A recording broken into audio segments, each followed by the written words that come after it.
Hola, bienvenidos a los debates de iSanidad. Soy Frederic Llordax y seré el conductor de este debate que versará sobre el valor del consentimiento informado digital. Evidentemente es un campo que nos afecta a los médicos, que afecta a los pacientes y que afecta a todo el entorno sanitario, por lo que es muy interesante que mantengamos esta especie de combate de fondo que esperemos no sea tal, no llegue a más, no lleguemos a las manos, o intentaremos eso. Porque tengo aquí, siguiendo el símil de los combates, a mano izquierda tengo a Begoña Barragán, paciente de cáncer, presidenta de GEPAC y secretaria de la Fundación Humans, muy bien, ahí lo he dicho bien, que también es el tema de los acentos. Muy bien. Y a mano derecha y con corbata azul, también siguiendo el símil pugilístico, tenemos a Carlos León, que es el director jurídico de DS Legal Group, que dentro de su faceta más innovadora está trabajando en temas de consentimiento informado digital, ¿verdad? Entonces, a partir de aquí casi que podríamos empezar por Carlos, sobre qué es el consentimiento informado digital y qué diferencias tiene respecto al consentimiento informado normal. Mejor dicho, ¿qué es el consentimiento informado para los que no están al día de todo esto? Hola, pues muchas gracias por invitarnos a poder dar la charla. Muchas gracias por esta participación. Básicamente, el consentimiento informado es la información que se le traslada al paciente en cualquier tipo de acto sanitario y, por lo tanto, el paciente, una vez que se le ha dado la información, va a aceptar la intervención. Ese consentimiento informado siempre va a ser verbal, es decir, es el profesional sanitario quien, una vez establecida en esa relación médico-paciente con los distintos pacientes, va a explicar lo que es el tratamiento y finalmente va a realizar ese consentimiento informado. Es decir, ha de ser siempre verbal. O sea, el consentimiento informado no es el papelito, sino que es que el médico le cuente al paciente, el médico o el sanitario le cuente al paciente las consecuencias del mismo. Correcto. Es decir, lo que luego existe, y es lo que se nos ha quedado a todos en el subconsciente colectivo, sería la idea del consentimiento informado como el papelito. Y eso realmente es el consentimiento informado escrito. Es decir, tener una prueba de que realmente al paciente se le dio esa información verbal. Muy bien, de acuerdo. La parte digital, ¿en qué innovaría? ¿Cuál sería la diferencia entonces? ¿Qué aporta un consentimiento informado digital al consentimiento informado que hasta ahora hemos usado los médicos? Hombre, básicamente es lo que sería en estos 10 años de experiencia aplicar la tecnología también a una herramienta que se ha visto que es necesario. En la medida que en estos 10 años que venimos trabajando en esta herramienta LegalTech, lo que nos hemos dado cuenta es que ese manejo del papel físico ha generado numerosos problemas, tanto lo que es a nivel del paciente como lo que es al nivel del médico, y eso ha hecho que se haya judicializado una cuestión que creemos que no se debería de judicializar, puesto tanto los médicos están para sanar a los pacientes como los pacientes entendemos que cuando reclaman es realmente porque no están informados. Lo que pasa es que sí es cierto que consideramos que hay abogados que han utilizado esas ineficiencias en el consentimiento para conseguir a lo mejor unas indemnizaciones que son arbitrarias o lícitas desde nuestro punto de vista. Y desde el punto de vista del paciente, Begoña, ¿cómo veis el consentimiento informado? ¿Cómo lo has vivido? ¿Cómo lo vive el colectivo de pacientes? Bueno, no vamos a ir al digital, pero si nos quedamos en el consentimiento informado, no siempre es un consentimiento informado, porque no siempre los médicos explican en qué va a consistir, qué riesgos hay, y muchas veces es una descarga de responsabilidad del médico que te pone firma aquí el consentimiento y nada más, ¿no? Son muchas las ocasiones, a mí personalmente me ha ocurrido también. Y bueno, pues yo creo que sí que tendría que ser obligatorio que siempre existiese esa información explicada por los profesionales sanitarios, y luego la firma, de acuerdo, hay que firmar porque legalmente tienen que estar protegidos y tiene que estar esta información, pero en muchas ocasiones y para cosas muy serias no se informa bien a los pacientes. ¿Es obligatorio el consentimiento informado como tal? ¿Como documento? No, dijiste. El consentimiento informado escrito es obligatorio conforme a la Ley 41/2002 de Derechos de Información del Paciente. Es obligatorio sobre todo en aquellos tratamientos que sean invasivos o que puedan generar algún tipo de daño en el paciente. Dentro de lo que es el juzgado, en ocasiones se han convertido la obligatoriedad del consentimiento informado por escrito en algunos asuntos que creemos que ni siquiera exige la ley, como por ejemplo sería incluso los efectos adversos de un medicamento, lo cual a nuestro punto de vista genera una inseguridad evidentemente al profesional sanitario, que no debemos de olvidar que al final va a afectar a los pacientes. Si nuestros médicos hacen una medicina defensiva, van a hacer que hagan peor medicina de lo que podrían realmente realizar. Contestando a lo de que el documento del consentimiento informado escrito es un elemento de descargo, creemos que es todo lo contrario. El consentimiento informado se debe convertir en un documento que le permita al paciente realmente saber, durante ese periodo en el que se planifica cualquier tipo de intervención, qué es lo que se le va a realizar, en qué consiste, diferentes alternativas y, por desgracia, también algunos de los riesgos que pueda tener. Creemos que si realmente ese protocolo del consentimiento informado se está realizando mal, lo que se debe de realizar es en el momento previo, en el solicitar esa información, y no a posteriori, cuando por desgracia se ha realizado una intervención que era necesaria y se ha podido producir un efecto adverso que para nadie es querido, tanto para el paciente no es querido, pero podemos asegurar que para el médico tampoco, porque lo pasan muy mal. Lo que no se puede hacer es intentar judicializar buscando una artimaña en el que ese consentimiento informado no esté a lo mejor actualizado o no esté perfectamente informado, etcétera, etcétera. ¿Os constan casos? Está bien, pero debería. Una cosa es lo que es y otra es lo que debería ser. Yo estoy totalmente de acuerdo en que debería ser así, pero no es así en todos los casos. ¿Cómo es entonces? ¿De acuerdo con vuestra experiencia y con lo que, bueno, con la tuya propia o la de diferentes pacientes que conozcas? Sí, el firmar. La última intervención que yo he tenido en la consulta de preparación y me firma aquí el consentimiento informado sin explicarme y sin tan siquiera permitirme leerlo. Y cuando me pregunto, bueno, ¿lo puedo leer? Dice, bueno, pero es que si no se lo hace tiene un riesgo de muerte. Claro. De acuerdo. O sea, digamos que la recomendación es de tenerlo con tiempo y poder llevarlo a casa y poderlo leer y poderlo entender y poder consultar las dudas. Entonces, ¿crees que no se da en todos los casos? No se da en todos los casos. No se da. Se está dando cuando los pacientes participan en ensayos clínicos, sí que se lo llevan a casa, pero no siempre con una explicación previa. Se lo dan al paciente, lleves esto a casa, léaselo y luego venga con las dudas. Bueno. Es una forma, pero sí sería imprescindible que el paciente, una vez recibida toda la información, se lo pueda llevar a casa, lo pueda procesar, pueda consultar las dudas que le puedan surgir, incluso fuera del ámbito médico, porque a lo mejor tú quieres hacer una consulta a otro profesional, a un abogado incluso, ¿no? Tú puedes querer esto y estás en tu derecho de poder hacerlo. Y si no tienes ese documento, que de hecho muy pocas veces se tiene, yo por lo menos de todos los consentimientos informados que he firmado, jamás me han dado una copia. Es decir, que una trazabilidad del documento, digamos que sería útil y deseable, ¿sería por parte de todos? Claro, a ver, nosotros lo que hemos pretendido hacer con esta herramienta del consentimiento informado digital, justamente no solamente aquella petición que nos han hecho los profesionales sanitarios, sino también, evidentemente, la petición que nos han hecho los propios pacientes. Y es decir, oye, tener el tiempo suficiente para poder ver mi consentimiento informado, tener un documento donde pueda realizarlo de una manera ágil. Es decir, muchas veces comentábamos anteriormente que una persona se le da en un momento de angustia, se le da ese papelito y por desgracia el papelito no sabe dónde lo deja, y cuando quiere echar mano del consentimiento informado escrito dice, es que no sé dónde lo he dejado, y a veces por vergüenza o a veces por cualquier motivo no se solicita una nueva copia. Y lo que pretende realizar esta herramienta es que justamente desde el momento en el que se firma el consentimiento informado en esa consulta del médico que ha sido explicado, que el paciente va a tener la oportunidad de decirle al médico, quiero que me lo explique, y en ese momento lo firma, le va a llegar inmediatamente a donde él quiera el consentimiento informado para poder tenerlo durante la semana, las 2 semanas, el mes o el tiempo que sea necesario, poderlo valorar, poderlo ver tranquilamente en el seno de su hogar, poderlo consultar con especialistas, tanto médicos como abogados, y en cualquier momento poder decir las preguntas que tenga, incluso a lo que sería el equipo médico donde va a ser intervenido.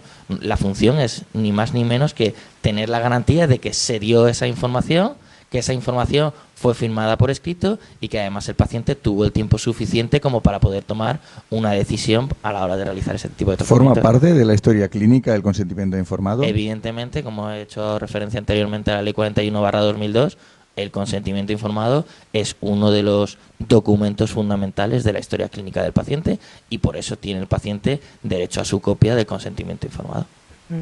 Y ese consentimiento informado digital, si el paciente no desea que sea digital, ¿hay posibilidad de que lo tengan? ¿Está contemplado que el paciente pueda tener una copia en papel? Evidentemente, nuestra herramienta lo que permite es las dos vías. Una, que es la digital, al igual que las administraciones han empezado a admitir lo que serían las certificaciones digitales, incluso en algunos de ellos han eliminado, por desgracia, el analógico. Aquí lo que se pretende es facilitar la vida del paciente. Si el paciente, dependiendo de sus características, se decide que es él el que lo quiere, que sea analógico, lo que se recoge en ese documento es que el paciente lo ha pedido analógico, se le entrega una copia y por lo tanto queda registro desde que se le envió, se le dio en ese momento de una manera analógica. Si lo desea, puede seguirlo recibiendo de una manera por correo electrónico o por cualquier vía que lo solicite, o si lo desea, como es también derecho del paciente, a no recibir información. Y una cosa que a mí sí me preocupa es quién custodia esos datos. Claro, eso es, ¿Quién los va a custodiar? ¿Quién va a tener esa base de datos de todos los consentimientos informados? Como es parte de la historia clínica, es un sistema que se integra dentro de la historia clínica digital de la propia clínica, quienes son los que tienen la guardia y custodia de esa documentación. ¿Y no hay ningún externo que tenga acceso? No tiene ningún externo, por temas de protección de datos, no tiene ningún externo acceso a esa información. Lo único que hay son los datos encriptados, que no genera ningún tipo de información, que para el caso de que alguien decidiera impugnar ese documento diciendo que no es suyo, permitiría posteriormente realizar una prueba pericial para demostrar cuándo fue firmado aquel documento que está integrado en la base de la historia clínica de cada uno de los hospitales, clínicas o centros. Y hablando de los consentimientos también, sobre protocolizados o personalizados, ¿debe personalizarse en cualquier caso adecuándolo al paciente o es posible o es mucho más práctico a la hora de tener el consentimiento que sea un consentimiento oficial generalizado de asociación médica, de colegio de médicos, etcétera? ¿Qué recomendáis? Hombre, es una gran pregunta. Evidentemente, lo que se ha ido realizando en cualquier consentimiento informado escrito es una protocolización para intentar que sean más ágiles las consultas con los pacientes y evitar que todo gire en torno al consentimiento informado, cuando realmente lo que tiene que girar es en torno a la enfermedad. Lo que permite el consentimiento informado digital que estamos trabajando y que está ya desarrollado y se está aplicando en muchos sitios, lo que permite justamente no solamente es tener unos estándares que son comunes a cualquier tipo de tratamiento, sino que establece la posibilidad de luego personalizarlo al paciente en la medida que no solamente va a venir su nombre, va a venir su edad, va a venir sus antecedentes, sino que también tiene un apartado propio que son de riesgos personalizados, lo que le va a permitir al profesional en poco tiempo, porque ya por desgracia estamos más habituados a escribir por ordenador que no a escribir con el boli, ¿vale? Le va a permitir pues esa personalización respecto al paciente y además va a permitir que también el paciente entienda la letra que se pone, porque muchas veces decimos es que la letra del médico no se entiende muy bien. Sí, pocas veces se entiende bien la letra del médico. Yo también tenía una pregunta sobre, esta es tecnológica, también te lo digo. Ahora todo el tema del blockchain, de la encriptación segura y toda esta historia está más en boga que nunca.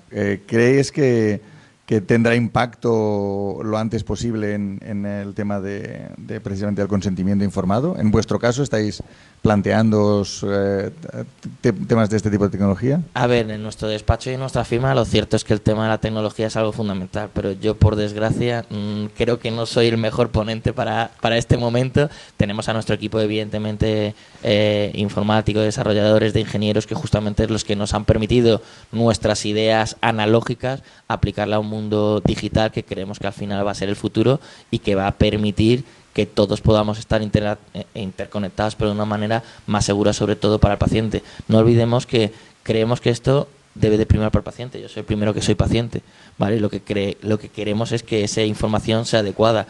¿Cuál es el futuro del consentimiento informado? Pues estamos trabajando en mejorar esta herramienta, y esta herramienta no solamente es explicarlo por letras, a lo mejor será explicarlo visualmente, mejorar cualquier tipo de herramienta, o el tema de un paciente. En España tenemos a muchos pacientes extranjeros, poderlo traducir de manera simultánea. Es decir, al final es trabajar por y para el paciente. Si además eso genera una seguridad jurídica en el sentido de que no se abuse del consentimiento informado escrito como un arma arrojadiza, como cajón desastre de las reclamaciones, conseguiremos también evitar una judicialización innecesaria y centrarnos realmente en los casos que hay de mala praxis, que hay casos de mala praxis en los que se enjuician solamente por eso, porque una acción o una omisión ha generado un daño antijurídico ante ese paciente.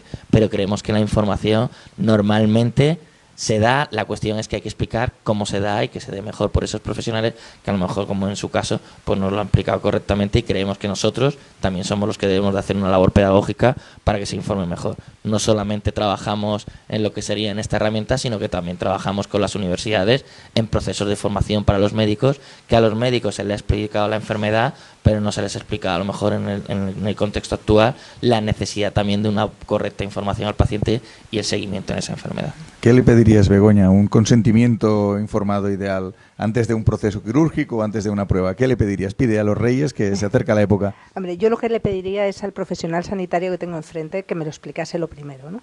Yo creo que no hay papel que pueda sustituir la relación verbal y la comunicación que podamos tener con nuestros profesionales sanitarios. Y el día que lo haya, tendremos un problema. Y algo más, pero que te grabasen en vídeo, que te contasen cómo va a ser, que te contasen más cosas, poder enseñarlo a la familia.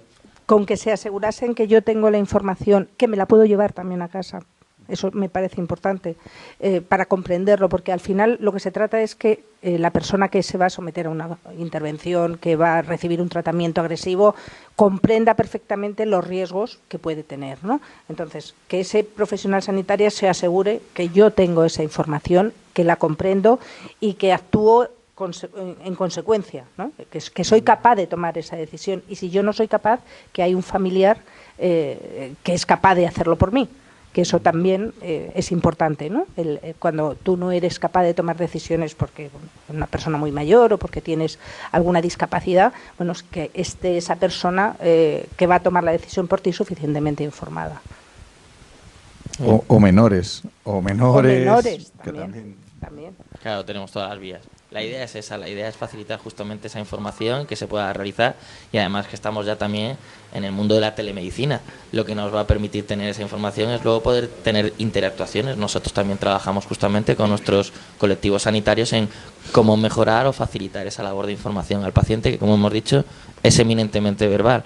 La idea del consentimiento informado digital como tal es facilitar una labor que ahora mismo está generando muchos perjuicios, tanto a nivel ya medioambiental, como comentábamos anteriormente, del hecho de que se estén talando millones de árboles solamente por conservar esa documentación. Y gastando litros y litros de tóner, que también claro, tienen un coste. Litros de tóner, espacios de documental que no se utiliza pero que están metidos en archivadores, la posibilidad de que se puedan quemar, la posibilidad de que pueda haber una inundación. Lo que estamos es mejorando sistemas que creemos que no aportan un valor añadido y centrándonos en el valor añadido, que es que se pueda justamente dar esa información más puntual al paciente de una manera verbal sin que tengan que centrarse en ese escrito. Yo entiendo que cada hospital querrá tener su modelo. Cada hospital querrá tener su modelo. A ver, esto es evidente. Nosotros, nuestra forma de trabajo, realmente nosotros trabajamos con médicos y abogados, ¿vale? ¿Qué es lo que nos permite? El tema de trabajarlos con médicos, sobre todo, es justamente porque los médicos que tienen experiencia tienen que saber cómo tienen que trasladar esa información, ¿vale? ¿Y cómo lo trabajamos también con juristas? Trabajamos con juristas porque al final, como hemos comentado anteriormente, se convirtió en un elemento de reclamación respecto a los profesionales sanitarios, lo que ha provocado una medicina defensiva, y queremos también darle herramientas para evitar que la reclamación, el único punto de fractura sea ese, ¿vale? Posteriormente se trabaja con todos nuestros clientes.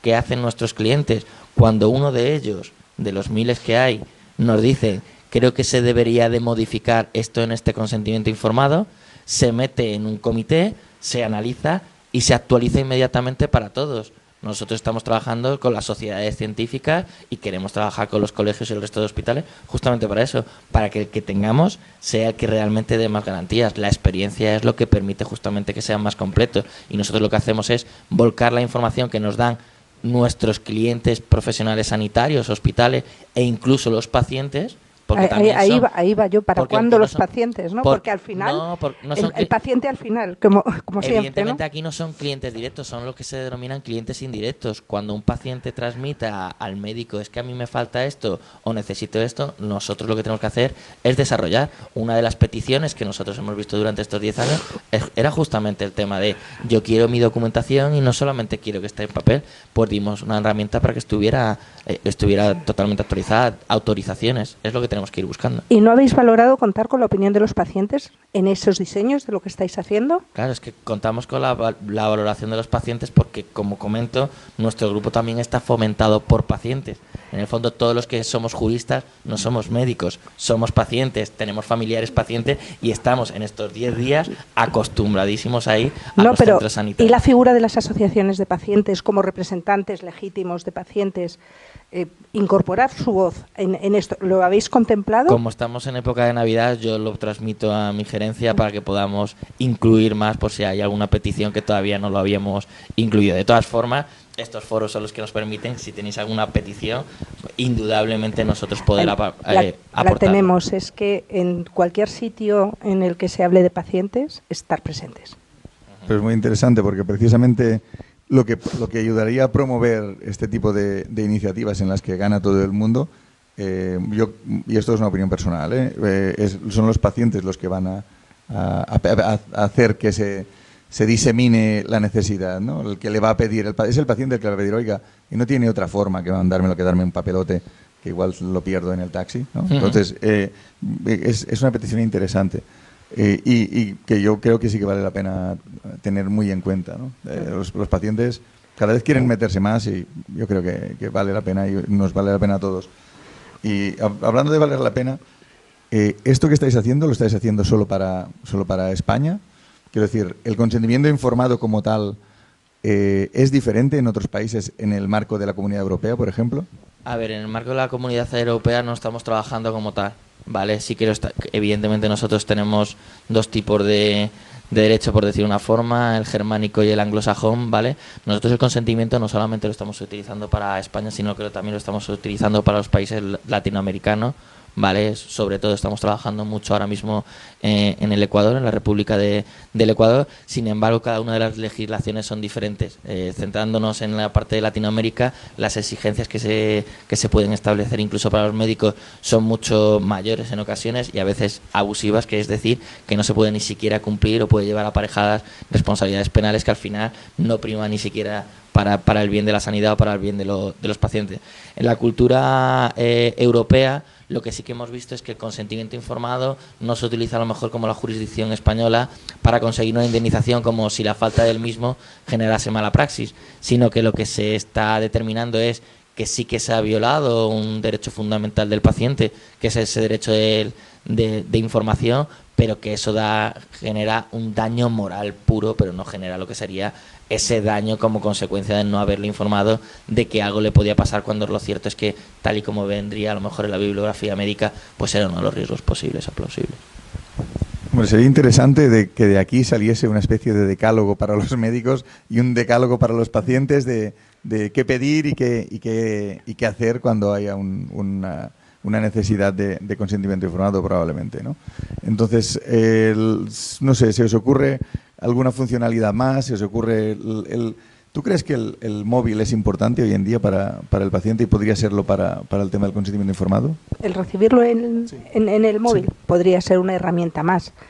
Lo que pasa es que yo vuelvo a la información, ¿no? O sea, el contar con ese documento es además de, y bienvenidos sean las nuevas tecnologías, no le vamos a poner puertas al campo a estas alturas, ¿no? Pero también hay que pensar que hay una gran mayoría de personas que todavía no tienen acceso a estas tecnologías. Hay personas mayores o gente que no lo desea. Era por lo que yo preguntaba lo de la posibilidad del papel, ¿no? Pero pudiendo estar en ambas versiones y poderlo recibir, pues igual que es en el ordenador, que en el móvil, que en una tablet, estaría bien.